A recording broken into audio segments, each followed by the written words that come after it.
My dear master and my dear God. आज हम पतंजलि के इस ध्यान शास्त्र के बारे में जानेंगे। आखिर हमें ध्यान शास्त्र की आवश्यकता क्यों है? सभी प्राणियों के साथ मित्रता स्थापित करने के लिए, फिर अपने जीवन पर मास्टरी पाने के लिए, और उसके बाद अहम ब्रह्मास्मि यानी मैं ही भगवान हूँ को जानने के लिए ही ध्यान शास्त्र है। My dear friends, my dear masters and my dear God, सकल सृष्टि के साथ, सकल प्राणियों के साथ हम मित्रता स्थापित कर सकते हैं। शिव ने अपने गले में सांप धारण किया, सांपों को देखकर हम डरते हैं। गणेश ने चूहे को अपना वाहन बनाया, चूहों को देखकर हम उन्हें तुच्छ समझते हैं। इसलिए माय डियर फ्रेंड्स, हर प्राणी के साथ मित्रता करें, इसी बात को समझाने के लिए। बुद्धा पिरामिड ध्यान केंद्र कहाँ है? कर्नूल में। कर्नूल कहाँ है? हैदराबाद बेंगलोर नेशनल हाईवे पर। हैदराबाद से 200 किलोमीटर की दूरी पर है। हैदराबाद कहाँ है? हैदराबाद तेलंगाना की राजधानी है। तेलंगाना कहाँ है? तेलंगाना भारत में है। अगर हम सही पता जान लेते हैं तो सीधे चले जाते हैं, अगर सही पता नहीं जानते तो बैल की तरह घूमते रहते हैं और गिल्ली की तरह वहीं रह जाते हैं कई जन्मों तक। इसीलिए सभी प्राणियों के साथ हमेशा मित्रता और घनिष्ठ मित्रता के साथ जीने के लिए, अपने कर्मों पर, अपनी वाणी पर और अपने विचारों पर अपना नियंत्रण पाने के लिए, और फिर ये जानने के लिए कि हम सब सृष्टिकर्ता के ही अंश हैं, इसी के लिए ये ध्यान शास्त्र और ध्यान अभ्यास चाहिए। अगर शास्त्र नहीं जानते तो अभ्यास नहीं आता। तुम्हारा शास्त्र जितना सही होगा, तुम्हारा अभ्यास उतना ही सही होगा। तुम्हारा शास्त्र जितना अधूरा होगा, तुम्हारा अभ्यास उतना ही अधूरा होगा। ध्यान करने के लिए ध्यान शास्त्र जानना चाहिए। आज हम ध्यान शास्त्र जान रहे हैं पतंजलि के वचनों के माध्यम से। पतंजलि का अष्टांग मार्ग है, यम, नियम, आसन, प्राणायाम, प्रत्याहार, धारणा, ध्यान, समाधि। इसमें हमें समझना है कि यम और नियम से ध्यान शुरू नहीं होता। यम का मतलब है जीवन के मूल सिद्धांतों पर पूर्ण पकड़। नियम का मतलब है रोजमर्रा के कर्मों पर पूरा नियंत्रण। ये दोनों अवस्थाएं वास्तव में समाधि के बाद आती हैं, जो कि ध्यान से पहले आसानी से संभव नहीं है। अगर किसी के पास यम और नियम पूरी तरह हो तो उसे ध्यान की आवश्यकता ही नहीं है। इसलिए my dear friends, my dear masters and my dear God, अगर हम मूल रूप से यम और नियम के स्तर पर ही रुक जाएं और सोचें कि इनके बिना हम ध्यान नहीं कर सकते, धारणा नहीं कर सकते और समाधि में नहीं जा सकते, फिर ये सब हमारे बस का नहीं है। इसे अगले जन्म में देखेंगे। अभी तो आराम से पीकर सो जाते हैं। हम अपने पीने को तो रोक नहीं सकते, हमारा गुस्सा भी कम नहीं होता। हमारे पत्नी है, हमारे पति है। हम इस संसार के मोह माया में ध्यान कैसे करेंगे? हमारे अंदर अहिंसा, अस्तेय, सत्य, अपरिग्रह और ब्रह्मचर्य, ये सब तो है ही नहीं। माय डियर फ्रेंड्स, आज हमने ये जाना कि ध्यान शास्त्र आसन से शुरू होता है, यम नियम से नहीं। यम और नियम पहले नहीं बल्कि बाद में आने वाले। पुस्तकों में जो पहला और दूसरा बताया गया है उन्हें 7वां और 8वां समझना चाहिए और पहले 2 को अंत में रखना चाहिए।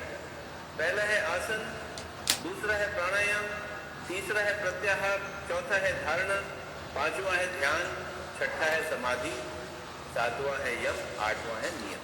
ठीक है? सत्य, अस्तेय, अपरिग्रह, इन सब पर अभी नियंत्रण नहीं है तो भी कोई बात नहीं, ये सब जरूरी नहीं। जैसे रोगी को ही दवा की जरूरत होती है, वैसे ही जिसमें सभी दोष और बुरे गुण हैं, उसी को ध्यान की सबसे ज्यादा आवश्यकता है। इसलिए हम जिस भी स्थिति में हैं उसी स्थिति से शुरुआत करनी चाहिए। सबसे पहले हमें जो करना है वह है आसन। 8 बिंदुओं में से एक एक करके लें। तो पहला है आसन। आसन में हमें केवल एक ही सूत्र लेना है। पतंजलि ने कहा स्थिर सुख आसन, यानी हम आराम से कुर्सी पर बैठ सकते हैं। नीचे बैठना जरूरी नहीं है। छोटे बच्चे नीचे बैठ सकते हैं, लेकिन थोड़ी उम्र के बाद आदत ना हो तो नीचे बैठना कठिन होता है। इसलिए शुरुआत में कुर्सी पर ही बैठे, थोड़ा अभ्यास होने के बाद हम खुद नीचे बैठने लगेंगे। शुरुआत में दीवार का सहारा लेकर बैठ सकते हैं, बाद में बिना सहारे के बैठेंगे, तब हमें अच्छा लगेगा। जब अच्छा लगे तभी कोई काम करना चाहिए। जब अच्छा न लगे तब कोई काम नहीं करना चाहिए। इसलिए आराम से बैठकर पैरों को क्रॉस करके, हाथों और उंगलियों को भी क्रॉस करके स्थिर सुखासन। आसन में हमें स्थिरता चाहिए। स्थिरता का मतलब है किसी एक मुद्रा में, किसी एक आसन में 3 घंटे तक बिना किसी असुविधा के आराम से बैठ सके तो उसे आसनजय कहते हैं। हम कोई फिल्म नहीं देख रहे हैं, बस आराम से बैठना है 3 घंटे तक, तो यही अच्छा आसन है, यहाँ आसनजय है। इसीलिए इससे सुखासन ही आसन है। इसके अलावा आसन में हमें कुछ और जानने की जरूरत नहीं है। ये नहीं सोचना है कि पैर इधर रखें या उधर रखें। माय डियर फ्रेंड्स, हम जैसे चाहें वैसे बैठें, आराम से बैठें, बस इतना ही आसन है। इससे ज़्यादा कुछ नहीं है आसन के बारे में। इतनी बड़ी बड़ी किताबों की जरूरत नहीं है।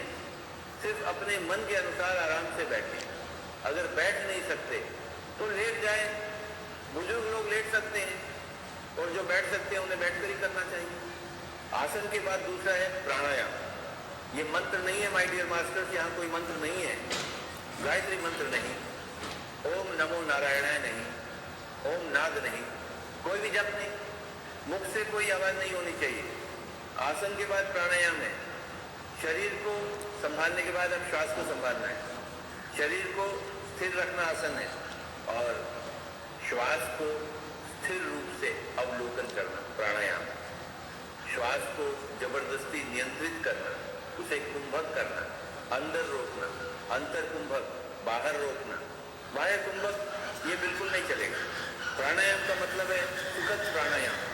जैसे आसन सुखद होना चाहिए वैसे ही प्राणायाम भी सुखद होना चाहिए। पैर को इधर उधर मोड़कर असुविधा वाला आसन नहीं चाहिए। उसी तरह असुविधा वाला प्राणायाम भी बिल्कुल नहीं होना चाहिए। सुखद आसन है, सुखद प्राणायाम है। सुखद प्राणायाम का मतलब है जैसी श्वास चल रही है उसे वैसे ही देखना, जैसे आपको आराम लगे वैसे बैठना। ये सुखद आसन है। जो श्वास है उसे जैसे है वैसे ही देखना। मन को इधर उधर लगाने के बजाय श्वास पर लगाना, यही सुखद प्राणायाम है। इसे गौतम बुद्धा ने आनापानसति कहा। हम पिरामिड स्पिरिचुअल सोसाइटी मूवमेंट में इसे श्वास पर ध्यान कहते हैं। यह सुखद प्राणायाम है, कुंभक रहित, पूरक रेचक रहित, सहज प्राणायाम, आनापानसति, बस यही। इसके अलावा कुछ भी नहीं। माय डियर फ्रेंड्स, आज हम क्या जान रहे हैं? ध्यान शास्त्र जान रहे हैं। हम ध्यान शास्त्र क्यों जान रहे हैं? ध्यान का अभ्यास करने के लिए। ध्यान का अभ्यास करने से क्या मिलता है? 3 चीजें मिलती हैं। पहला, सभी प्राणियों के साथ मित्रता और प्रेम। दूसरा, अपने जीवन पर अपना नियंत्रण। तीसरा, हम यह जान लेते हैं कि अहम ब्रह्मास्मि, यानी मैं ही भगवान। ध्यान शास्त्र क्या कहता है? पहला है आसन, दूसरा है प्राणायाम, तीसरा है प्रत्याहार। अच्छे से बैठकर दोनों आंखें बंद करके पैरों की उंगलियों को आपस में फंसाकर बैठना। इन पैरों की उंगलियों से लगभग 10% ऊर्जा बाहर जाती है, उसे हम भीतर ही समाहित करें। इसी तरह हाथों की उंगलियों से भी लगभग 10% ऊर्जा बाहर जाती है, उसे भी समाहित करें। आंखों से लगभग 80% ऊर्जा बाहर जाती है, उसे भी भीतर समाहित करें। फिर मन के विचारों के द्वारा भी हमारी सारी प्राण शक्ति बाहर जाती रहती है, उसे भी हम अपने भीतर ही समाहित करें। इन सभी को एकीकृत करने के लिए ध्यान है। योग है चित्तवृत्ति निरोध। योग का मतलब है चित्त की वृत्तियों को रोकना। ये कैसे रुकती है? दूसरे चरण से प्राणायाम के द्वारा चित्तवृत्ति निरोध होता है। जब चित्तवृत्तियां रुक जाती हैं, बहिर्मुख स्थिति समाप्त हो जाती है और अंदर की अंतर्मुख स्थिति प्रकट होती है, तो उस अंतर्मुख अवस्था को तीसरा चरण प्रत्याहार कहते हैं। जब बाहर की चीजें, पति पत्नी, बच्चे, घर, संपत्ति, नाम, पद जैसे MLA, MP, chief minister, prime minister सब महत्व खो देते हैं, तब क्या होता है? हम अंदर की चीजों को देखना शुरू कर देते हैं। हम अंदर की बातों को सुनना शुरू करते हैं। अंदर हलचल और प्रवाह शुरू होता है। हम अंदर की चीजों को देखना शुरू करते हैं। अंदर की चीजों का मतलब है वे चीजें जो इस सामान्य फ्रीक्वेंसी में नहीं है, इंद्रधनुष के रंगों से बाहर की सूक्ष्म आवृत्ति में है, उन्हें महसूस करना और ग्रहण करना, यही प्रत्याहार। तीसरा चरण है। जब बाहरी अवस्था समाप्त होती है तब अंदर की अवस्था प्रकट होती है। धीरे धीरे शुरुआत रूप हमें दिखाई देने लगता है। शुरुआत में सब कुछ धूल धूला हो जाता है, फिर अंत में कहीं एक बिंदु जैसी छोटी सफेद रोशनी दिखाई देती है। धीरे धीरे वह सफेद रोशनी बड़ी होती जाती है, पूरा दृश्य उसी से भर जाता है। विभिन्न रंग दिखाई देने लगते हैं, पेड़ पहाड़ घाटियां सब दिखाई देने लगते हैं।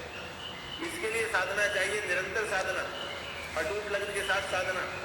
जैसे संगीत या वीणा सीखने के लिए कितनी साधना करनी पड़ती है, बांसुरी बजाने के लिए कितना अभ्यास करना पड़ता है, क्रिकेट खेलने के लिए कितनी मेहनत करनी पड़ती है। इसी तरह अगर मुझे आज तेलुगु बोलना आता है तो इसलिए कि मैं बचपन से स्कूल गया और लगातार सीखा।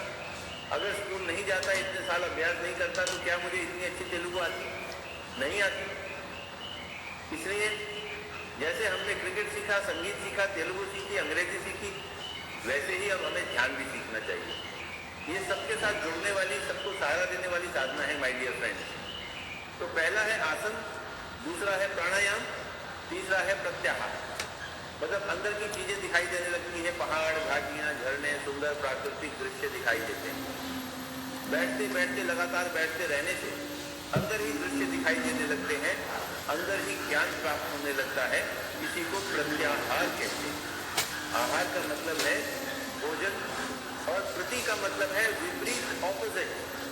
हम बाहर से विषयों को ग्रहण कर रहे हैं, मैं उस पेड़ को देख रहा हूँ, आप सबको देख रहा हूँ, बाहर की आवाजें सुन रहा हूँ, ये सब बाहर से हमारे ज्ञान इंद्रियों को मिलने वाला आहार है। लेकिन अंदर से भी ज्ञान इंद्रियों को आहार मिलना चाहिए, इसी को प्रत्याहार कहते हैं। प्रति का मतलब है उल्टा, यानी बाहर से नहीं, अंदर से आहार मिलना चाहिए। मतलब जब मैं आंखें बंद करता हूँ तो मुझे कृष्ण दिखाई देते हैं, मेरी दिवंगत माँ, मेरे दिवंगत पिता दिखाई देते हैं और वे मुझसे बात करते हैं। नचिकेतु ने पूछा, मरने के बाद क्या होता है स्वामी? तुम्हें अभी इसकी क्या जरूरत है? मैं तुम्हें सौभाग्य देता हूँ, अष्ट ऐश्वर्य देता हूँ। लेकिन उसने कहा मुझे ये सब नहीं चाहिए, मुझे यह जानना है कि मरने के बाद क्या होता है। मेरी माँ मर गई, मेरे पिता मर गए, मेरी बेटी मर गई, पत्नी मर गई, पति मर गया, वे सब कहाँ गए? मैं उन्हें देखना चाहता हूँ, मैं खुद प्रत्यक्ष रूप से जानना चाहता हूँ। इसी के लिए ध्यान शास्त्र है। माय डियर फ्रेंड्स, नाचिकेता ने वही प्रश्न पूछा, वही पूछने योग्य प्रश्न है। मरने के बाद मनुष्य का क्या होता है, यही एक प्रश्न पूछना चाहिए। इसके अलावा लोग बाकी सब पूछते हैं, बेटे के लिए नौकरी चाहिए, पत्नी के लिए गहने चाहिए, बेटे को नौकरी भी मिल जाएगी, बेटी की शादी भी हो जाएगी, सब प्रकार के सौभाग्य अपने आप मिल जाते हैं। लेकिन